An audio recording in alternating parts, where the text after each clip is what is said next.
Deux nouvelles importantes en 2024. Yema fait son retour dans l'annuel des montres 2024 et Alpine revient avec un vrai proto, la A424, aux 24 heures du Mans, piloté notamment par Mick Schumacher. Franchement, tout ça, c'est pas mal, mais on a beaucoup mieux. On a Frédéric qui lui aussi fait son retour.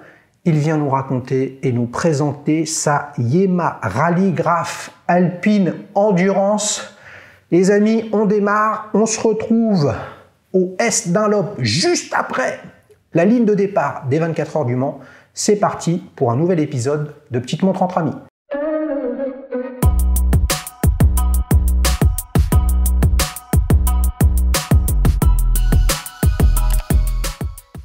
Salut Fred, ça va? Salut Xavier. Je suis content de revenir. Ouais, il était venu avec une longine, il était tout timide, là il ramène, il est chaud les amis, on s'est éclaté pour préparer tout ça. Alors cette Yema, tu l'as au poignet, Ouais. Les amis, on va se la donner, je peux l'essayer ou pas? Allez, c'est parti. Alors moi je suis venu avec un proto, les amis, d'une montre qui vient de sortir, qui est la Skywatches Bullet Titanium. Et ouais, comme son nom l'indique, intégralement en titane, boîtier, bracelet, ambiance automobile. Si t'aimes bien les pistons de bagnole, ça va te plaire. Ah bah oui. Oula, Ça. on est dans un monde complètement différent, les amis. Là, on est dans le ça sombre, oui, ça le gris mat du titane. Ouais. On a l'impression d'avoir une Nissan GT-R Black Mate, alors que là, on est plutôt dans une montre assez originale, en fait, look 70s, mais avec des chromes partout, comme dans les années 50. Ouais. T'aimes bien quand ça claque un peu, toi? Normalement, non. Il n'a pas changé, les amis. Depuis sa dernière venue, c'est Poulet Boy. Hein. Ouais. Oui. Mais t'as une petite astuce, comme c'est une montre de rallye, forcément, t'as une extension pour le mettre sur la combinaison. Wow. Donc, et oui, ils ont pensé à tout. Vache. Donc je pense que tu vas peut-être pouvoir partir avec. Ah vache, rendez-vous les amis au Tertre Rouge, au virage de Mulsanne. On va se la donner grave avec Yema et les 24 heures du Mans. Voilà, pas mal, ouais. Alors, je la remonte un petit peu, bien. Alors tu as depuis combien de temps? Ça fait pas si longtemps que ça, je l'ai reçu au mois d'octobre. Ouais. Donc je l'ai commandé parce qu'en fait elle est sortie en début d'année. Je cherchais en fait une montre qui avait un rapport avec les voitures. Ouais. Je cherchais à la base un chronographe. Ouais. Et puis. Pas chrono celle-là? Non, pas du tout. Ah bah comme quoi, hein. Ouais. Et puis en fait ils ont sorti en début d'année une collab avec Alpine. Ouais. Donc ils en ont sorti deux. Ouais. Ils ont sorti un chronographe Ouais. et celle-ci. Et j'ai totalement craqué sur cette montre.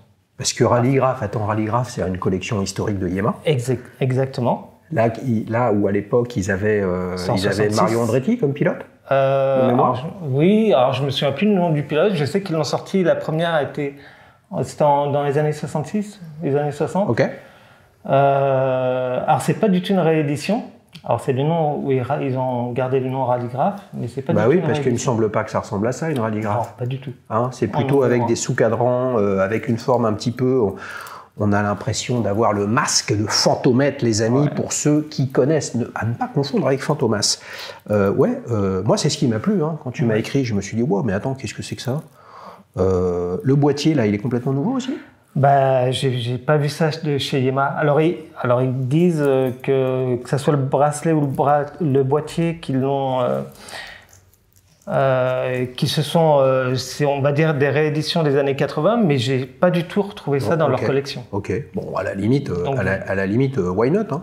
Ouais, est-ce que c'est une inspiration plutôt? Mais en tout cas, c'est pas du tout une réédition. Ça fait style, les amis, bracelet intégré, alors qu'en fait, c'est pas intégré, puisqu'on voit bien que vous avez les deux petites encoches pour pouvoir appuyer sur le ressort, hein, les pompes, pour pouvoir enlever le bracelet.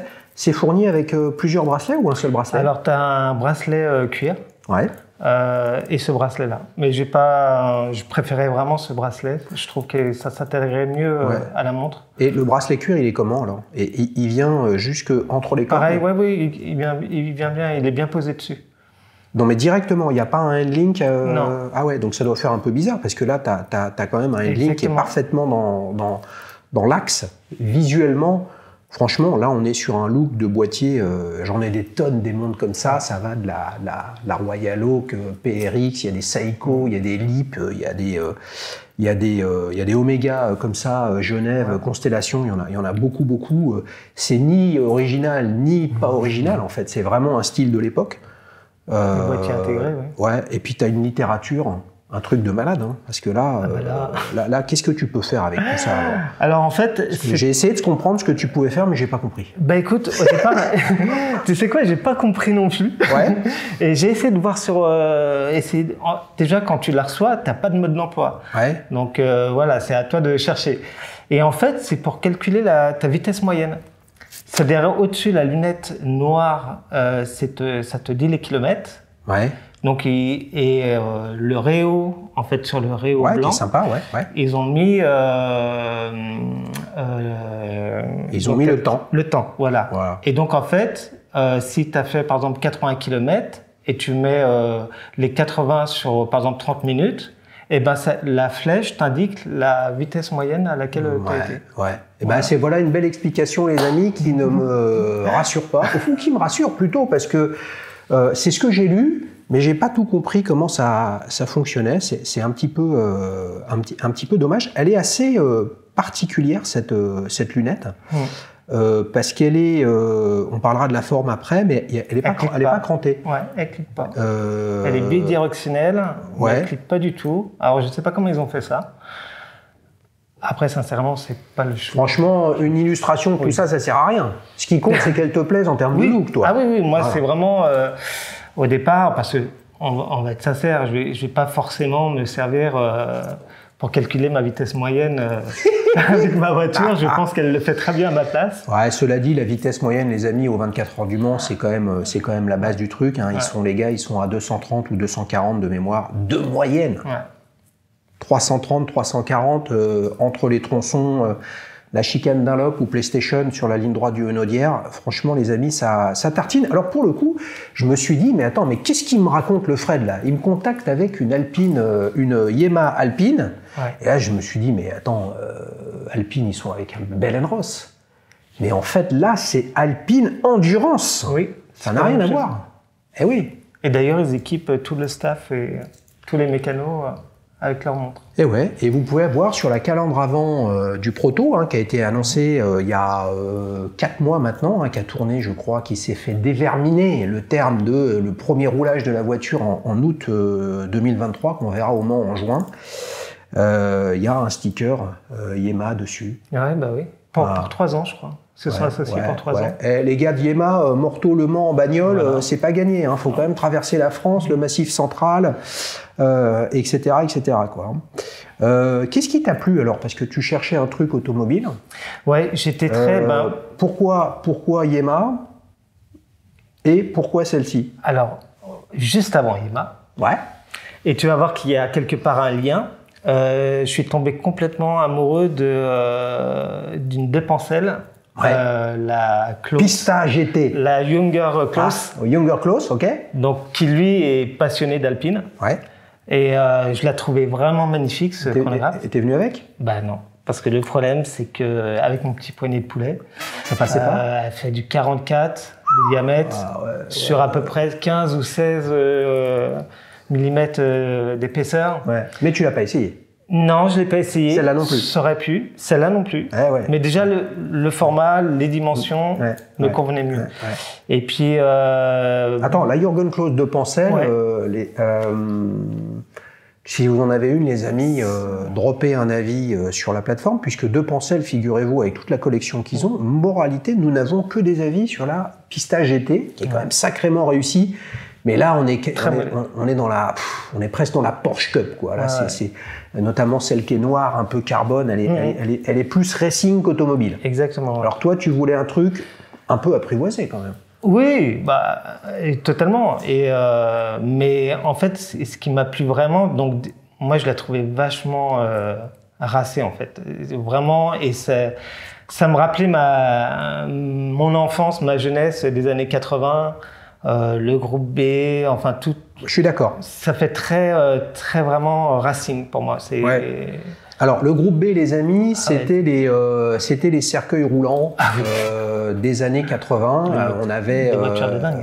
On avait les Lancia, on avait Peugeot avec la 205 Turbo 16. Ouais, Audi, bien sûr, Audi Quattro, etc. Puis ça s'est arrêté parce qu'en fait, globalement, il y avait trop d'accidents, il y avait trop de morts. C'était quasiment du no limite. Et je te rejoins en fait sur cette période-là, qui est un peu une sorte de mix entre les années 70, et là pour le coup les autos c'était l'Ancia Stratos, tu vois, des trucs comme ça, et puis la période des années 80 avec l'arrivée du plastoc.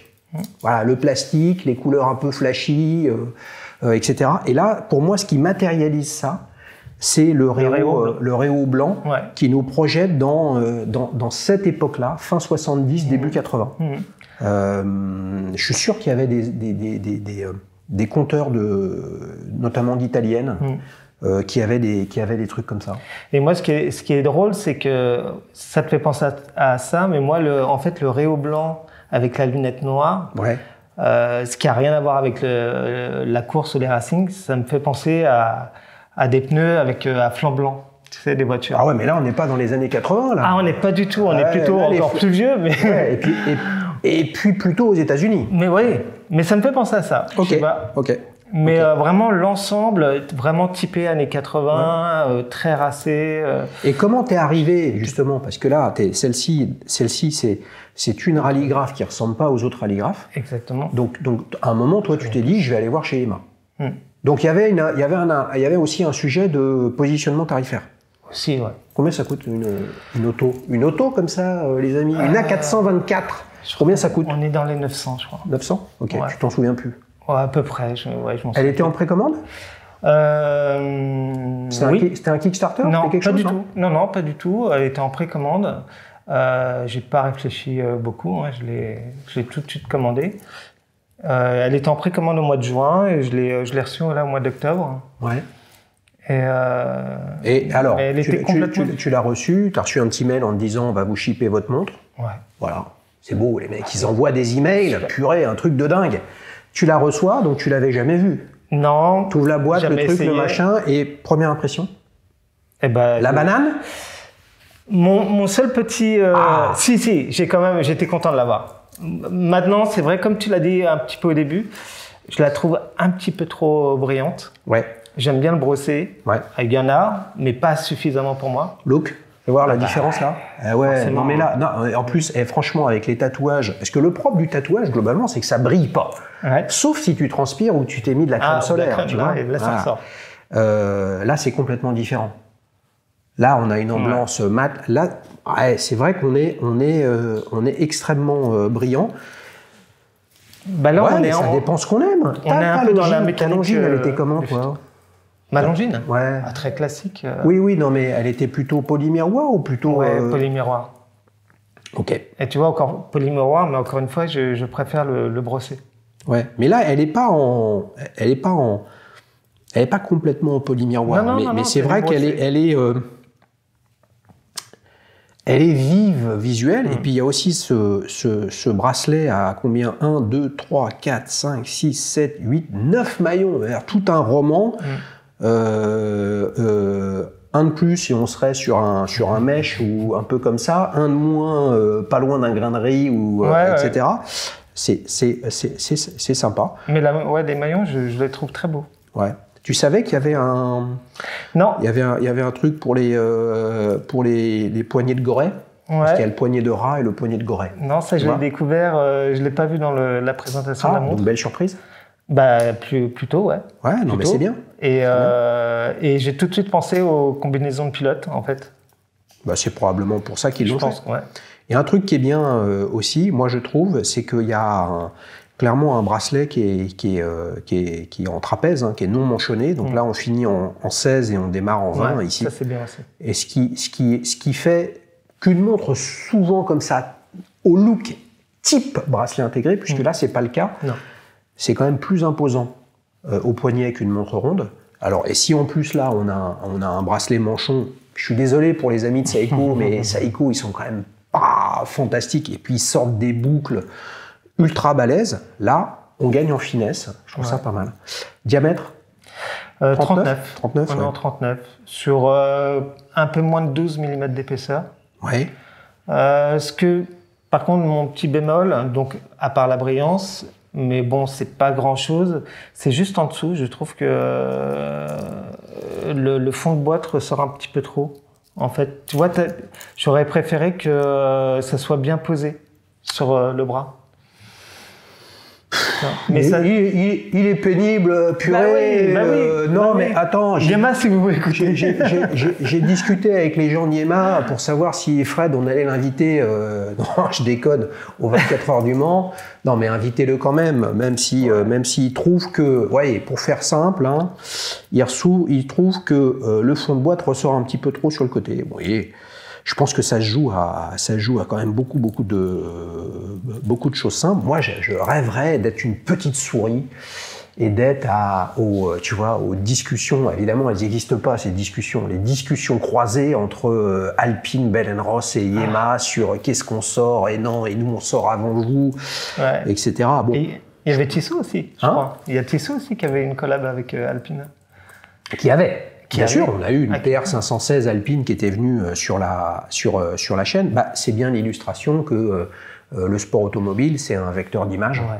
Et qu'à partir du moment où le sujet, c'est pas la taille de son sticker sur la bagnole que personne ne voit. Moi, je le vois parce que je vais sur les sites. Si vous voulez avoir un site sympa pour l'endurance, les amis, c'est endurance, comme ça se prononce et comme ça s'écrit, -info.com. Et là, vous avez tout ce qui se passe sur tous les équipages, toutes les marques, que ce soit en proto, LMH ou LMDH, ou que ce soit en GT. Rendez-vous, les amis, sur le circuit de la Sarthe à cette occasion. D'ailleurs, puisqu'on parlait d'un site d'info intéressant pour l'endurance, les amis, j'ai découvert une newsletter horlogère en anglais. OK, it's time to improve your English, guys, OK? Ça s'appelle It's About Time. Il est temps.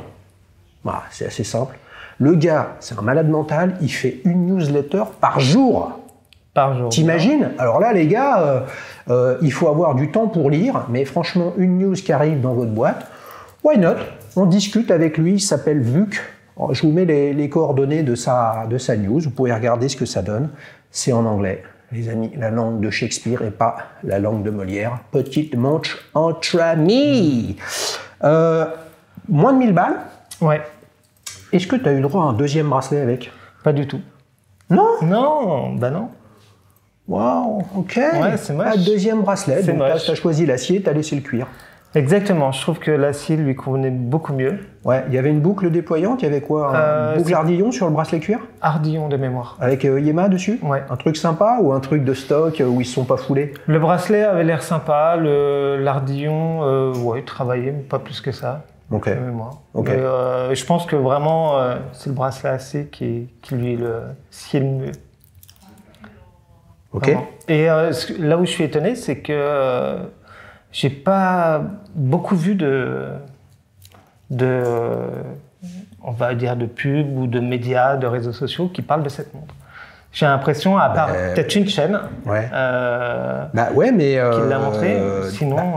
il est là, les amis. Voilà, ça fera la deux. Enfin, une chaîne qui joue le jeu et qui donne la parole aux clients avec de la vraie info, de la vraie sincérité. Non, mais chacun son truc. Non, mais je suis d'accord avec toi, mais d'un autre côté, j'aurais envie de dire que peut-être que Yema, de son côté, n'a pas fait le forcing ou misé plus que ça, mais d'un autre côté, ils annoncent tellement de choses. Entre les calibres, leurs tourbillons, leur collaboration, le retour dans l'annuel des montres, les amis, j'espère, je croise les doigts que le Père Noël va m'en amener un comme chaque année. Moi, j'aime bien ce genre de truc. Justement, ils ont annoncé pour fêter leur anniversaire un calibre tourbillon fait avec Olivier Maury. Ouais. Là-dedans, on a le Yema 2000. C'est ça? Yema 2000. Ouais, donc Yema 2000, c'est pas leur tout dernier calibre manufacture, c'est celui d'avant. Ouais. Voilà. Qu'est-ce que tu penses de l'évolution de Yema justement dans ce domaine à venir sur du calibre manufacture? Moi, je pense que c'est bien. Ils prennent quand même des risques. C'est pas évident de faire des mouvements, de faire ses propres mouvements, même s'il y a quelques pièces qui doivent venir d'ailleurs, mais ça c'est normal, c'est comme tout le monde. Ouais. Non, je pense que c'est bien une marque française qui est un peu, qui se mettent à faire leur propre calibre. Ouais. Parce que c'est pas qu'il y en a marre, mais tout le monde, fait que de l'emboîtage pratiquement sur certaines marques. Ça peut être bien et puis ça réduit les coûts, mais d'avoir sa propre. Mais d'un autre côté, ça va leur permettre d'augmenter les prix, ce qui est normal puisque les investissements, si tu préfères pour sortir ça, c'est investissement. Mais au moins ils maîtrisent tout de A à Z. Est-ce que ce sera pour toi un argument? Ouais. Ça en fait partie, ouais. Parce que les amis, dans les calibres, je veux dire, ça bouge beaucoup. Hein. Clairement, le ETA 28-24 et quels que soient ses niveaux de finition et ses déclinaisons chez Sellita, Soprod et d'autres, je pense qu'on est arrivé au bout de l'histoire. Hein. C'est des calibres certes ultra fiables, 38, 40, 42 de réserve de marche. Ça tient plus la route par rapport aux autres nouveautés de chez Soprod. ETA eux-mêmes, avec son, entre guillemets, et toute sa famille Powermatic est arrivé à 80 heures. France Ébauche est de retour. Pékinier a toujours fait des choses fantastiques et continues. Yema est en train de s'y mettre. Pas impossible, et je l'espère, moi, je ne sais pas, que d'autres marques aillent puiser des calibres chez Yema, parce que c'est comme ça qu'on amène de la valeur ajoutée. Ça va augmenter les prix, mais ça va augmenter la transparence sur la montre que vous achetez, votre volonté d'avoir une montre française plus française qu'une autre. Et puis, qui dit mouvement, dit, je pense, investissement. Et investissement, ça signifie d'essayer de proposer des choses nouvelles. Et ça, c'est assez nouveau, en fait. C'est pas l'esthétique, tu vois, d'une rallygraphe classique. On pourrait dire que si on la prend comme ça et qu'on ferme les yeux, on se dit ouais, on a une Tissot Royal Omega Genève X Hawk. So what? C'est réussi et ça dit ce que ça a à dire. Moi, je pense que c'est très réussi et de la part de Yema, ça sort complètement de ce qu'ils ont l'habitude de faire. Elle est complètement différente. Pas le boîtier qu'on connaît de chez Yema, le look des rallygraphes qui n'a rien à voir avec les rallygraphes. Ouais. Et moi, je te rejoins là-dessus. Je suis pas un grand fan de Yema, les amis. Je parle pas des gens, je parle pas de la marque elle-même. Simplement, moi, je trouve ça super là, ce qu'ils font, parce qu'ils sortent de la énième déclinaison d'une Superman néo-vintage. Ils ont un ADN fort, ils ont une histoire forte. Moi, ce que j'attends d'une marque, c'est quand même qu'ils sortent de leur zone de confort, ils sortent de leur zone où ils savent qu'ils savent faire. Et Superman, et truc, et c'est Wonder Woman, et Spider-Man, enfin, vous m'avez compris. À un moment, il y a autre chose à faire, et ça, je trouve que ça le symbolise, même si c'est faire quelque chose où ils savent très bien qu'en termes de look, ça va marcher. Bien sûr. Voilà. Bien sûr, et ça marche. L'innovation, les amis, la nouveauté, la surprise qu'on attend, nous, c'est d'être surpris. Si c'est pour toujours faire les mêmes choses, les amis, on achète une Rolex Submariner, c'est bien comme ça, elle n'a pas changé. On est content comme tout, c'est une belle montre, elle prend de la valeur, on est heureux, mais... Oui, ça devient de plus en plus insipide, mais en tout cas, c'est comme ça. L'innovation, nous, ce qu'on veut, c'est être, en tout cas moi, ce que je veux être, c'est dérangé par quelque chose, où je m'interroge du pourquoi cette montre. Et en tout cas, à cette question-là, clairement, le sujet, c'est l'automobile. Bon, après, on n'a pas fait d'études, ou suffisamment d'études avec Fred pour réellement comprendre le bazar, comment ça marche, quoi. T'es d'accord? Non, là, c'est... Et surtout qu'il t'aide pas, au début. Ouais. Alors, si tu avais un petit adjectif quand même, parce que vous le savez, les amis, Daily Shoes sans adjectif, c'est plus un adjectif. Alors, la première chose qui m'est venue quand je l'ai vue, et celle que je t'ai dit tout à l'heure, en fait, je l'ai trouvée vachement racée. Donc pour moi, c'est... Racée. Racée, ouais. Racée. R-A-C-E-E, les amis. OK. Donc, calibre, le Yema 2000, pas le tout dernier, d'accord. Tu la trouves racée. C'est quoi le petit détail que tu préfères dessus? C'est le réo blanc, en fait. Ouais. Le réo blanc avec le contraste sur la lunette noire. Voilà, c'est ce qui m'accroche tout de suite au regard. C'est ce que j'aime. Donc on a un petit indicateur France. J'ai des super lunettes ultra précises, mais même avec ça, il faut que je regarde différemment. On peut pas tester le truc, moi je m'en fous, mais je sais que tout le monde me dit « Ouais, non mais nous on aime, ça nous intéresse. » Bon, ok. Le traitement luminescent, il marche fort, il marche pas fort? Pas très fort. Pas très fort. C'est du Luminova C1 en vert. Moi je pense qu'ils ont un truc à faire, et là vous allez comprendre pourquoi. Les 24 heures du Mans, c'est une course fantastique, les amis, comme toutes les courses de 24 heures, mais Le Mans, c'est le number one, 24 hours Le Mans. Ça veut dire qu'ils conduisent de nuit. Alors, il y a de plus en plus d'éclairage maintenant, etc. Mais conduire de nuit, ça veut dire que, à part les phares, théoriquement, il n'y a rien d'autre. Donc, on pourrait se dire, même si c'est très conceptuel, pouvoir lire l'heure dans sa je pense à la vitesse où ils vont.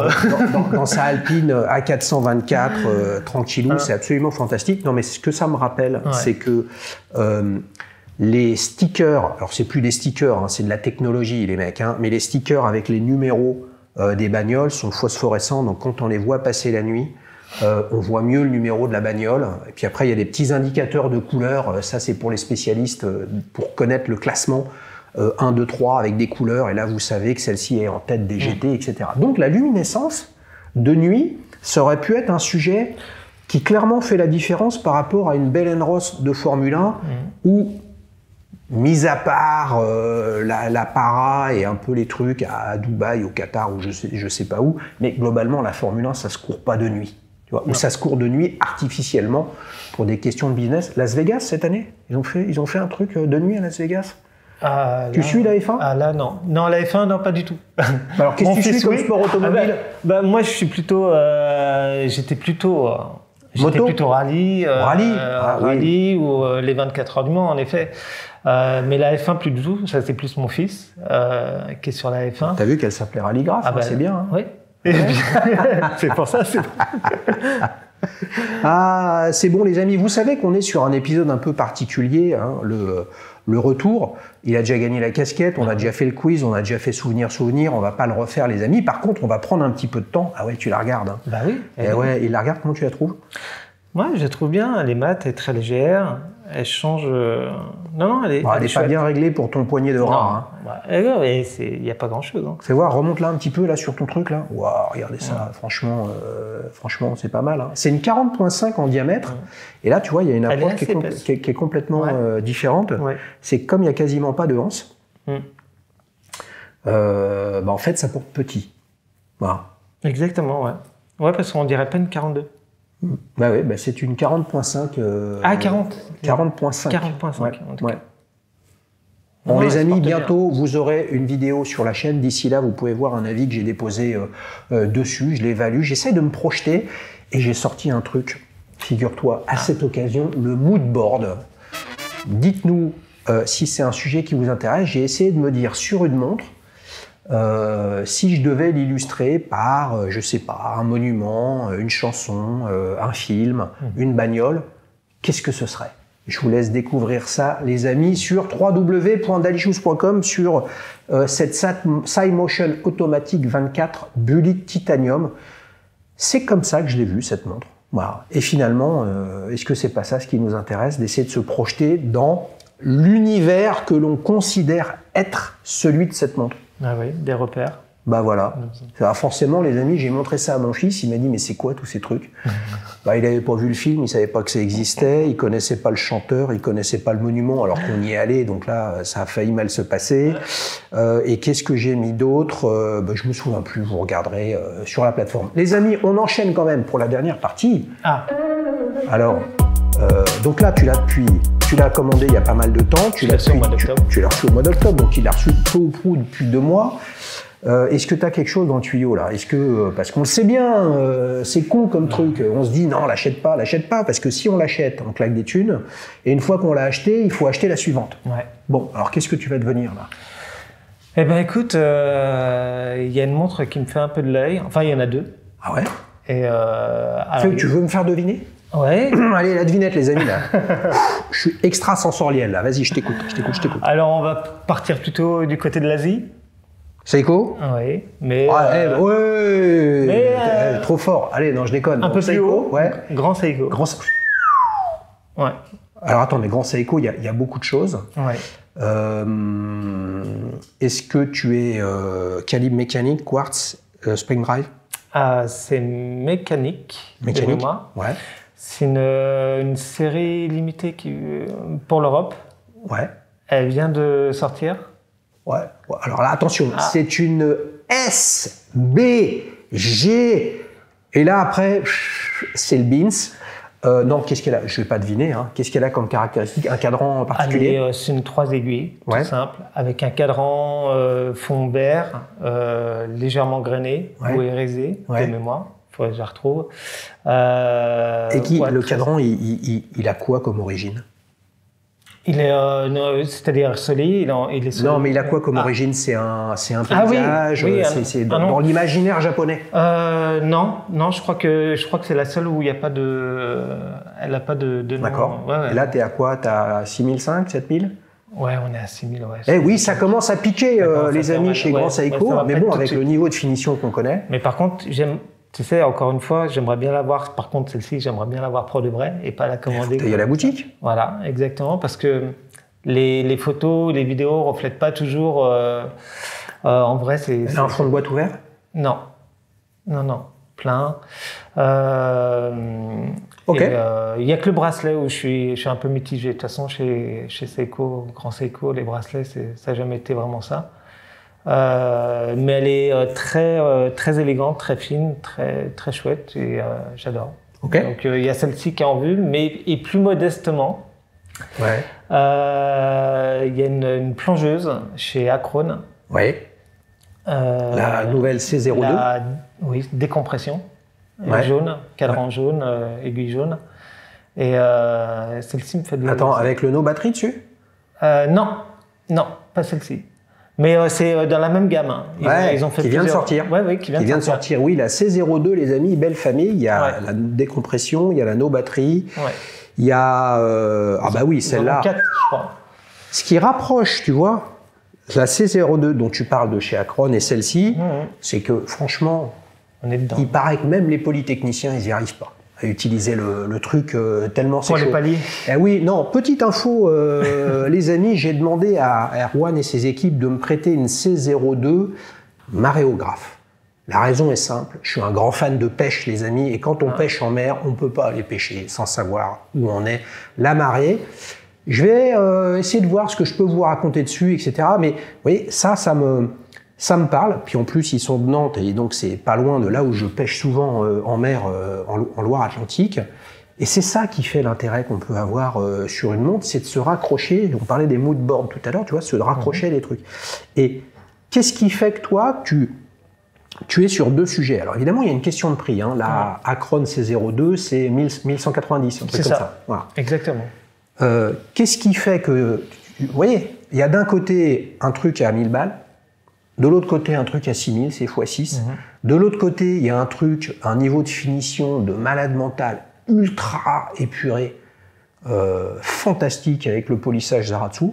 De l'autre côté, il y a une jeune marque française qui monte, qui fait un gros effort sur le fait que c'est une marque française, donc avec calibre français Bosch, avec un fond de boîte ouvert. C'est vraiment intéressant d'avoir ça sur des montres plutôt typées plongée. Et puis, tu as une montre technique. Outil, Et là, on pourrait se dire, mais c'est pas possible d'aimer les deux. Mais c'est ça les montres, les mecs.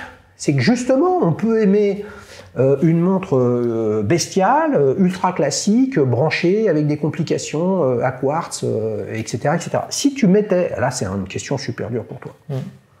Si tu mets de côté le prix, si tu mets de côté l'aura et la valeur de la marque, sans faire injure à Acrone, c'est pas Grand Seiko, d'accord? Mais si tu mets ces deux choses de côté, laquelle te plaît le plus? Me dis pas, elles sont différentes. Mais on a bien compris qu'elles étaient différentes. Bah oui, mais tu vois, laquelle te plaît le plus?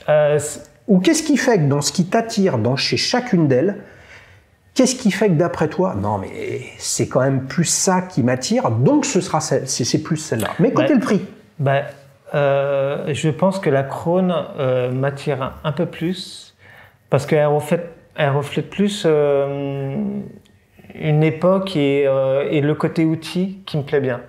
Et la C02, la décompression, Elle me fait penser comme la Yamaha Alpine à rallygraph, c'est-à-dire elle fait très années 80, pareil, je trouve. Elle a, je sais pas si c'est la couleur jaune ou si c'est la forme du boîtier, je sais pas. Il y a quelque chose qui me rappelle cette époque. Ouais. Et moi, je suis toujours attiré sur cette époque. Je sais pas pourquoi. Peut-être parce que c'est ma génération. Ben oui, mais qu'est-ce que tu veux? Non, mais tu vois, c'est ça qui est intéressant. Donc ça montre bien qu'on peut tout aimer, oui. Et puis on peut ne pas aimer des trucs. Combien de fois j'ai dit que les chiffres romains, c'est pas mon truc? J'ai toujours pas de montre à chiffres romains. Et un jour, j'en aurai une. Bah, il y en a une qui me branche, mais en fait, elle n'est pas vraiment à chiffres romains. Ouais. Mais il y a des chiffres romains sur le cadran. C'est une Ebel Voyageur. Je vous fais défiler quelques photos. Là, c'est une World Time. Etc. Et les cadrans, les index cardinaux, ils sont tout petits. Hein. Voilà, faut vraiment, même avec mes lunettes, j'ai du mal à voir. Hein. Mais ils sont en chiffres romains. Donc là, on pourrait se dire, ouais, mais non, mes trucs, mes machins. Ouais, mais il suffit d'une combinaison. Hein. Aimer une montre et la choisir, c'est comme une sorte de Rubik's Cube. À un moment ou un autre, les facettes se mettent en place. Alors, il y a les mecs, c'est des machines de guerre. Ils sont à combien au Rubik's Cube? Ils sont à 5 secondes. Voilà. Hein, je veux dire, il faut flipper les mecs. Ouais. Moi, ils me font peur quand je les vois. Mais c'est un peu ça. C'est une succession de signaux faibles. Et puis, à un moment, hop, ça s'aligne. Et là, vous vous dites, let's go. Donc, la prochaine fois que tu reviens, après Yema dans l'annuel des montres 2024 et Alpine avec la A424 et Mick Schumacher, hein, le fils de Michael, tu reviendras avec laquelle? Là, moi, mon petit doigt me dit, c'est que j'aimerais bien voir la Acron. Après, je me dis que, mine de rien, c'est 1000 balles ou 6000 balles, hein, pour résumer simplement. Et voilà, là, il faut peut-être que tu gagnes au loto avant. Quoi. Oui, on va dire que la Grand Seiko, c'est un peu le rêve, un peu la montre que j'aimerais, mais qui n'est pas forcément dans mes budgets du tout. Et la Krone, c'est plus le cœur, et puis elle est dans mon budget, donc il y a de grandes chances que... Le cœur et le budget, les amis, c'est somme toute ce qui fait une bonne décision qu'on ne regrette pas. Fred, merci beaucoup. Merci à toi. Les amis, rendez-vous, peut-être que je viendrai déguisé en Père Noël pour vous offrir l'annuel des montres 2024 dans quelques jours, sinon je vous donne rendez-vous mi-juin sur le circuit de la Sarthe. Franchement, l'endroit fantastique pour regarder le départ, c'est toute la série Arnage Indianapolis, un truc de ouf. Il y a déjà plus de place. Et les amis, c'est la vie. Par contre, il y a toujours de la place pour venir dans le canapé de petite montre entre amis, comme Fred. Merci beaucoup. Salut les guys. Salut. Ciao, ciao. Bonne fête de fin d'année. Salut.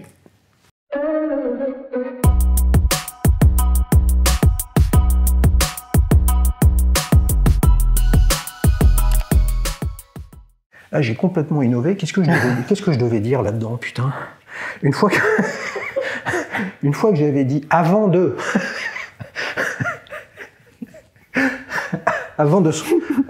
d'avoir le truc avec le Père Noël. Ah, tes conneries, putain. Avant d'avoir le truc avec le Père Noël. Avant, hein? Ah oui, bon, allez. Non, mais quoi, j'ai dit des... Non, mais c'était bon. Non, mais c'était bien. Je peux la refaire.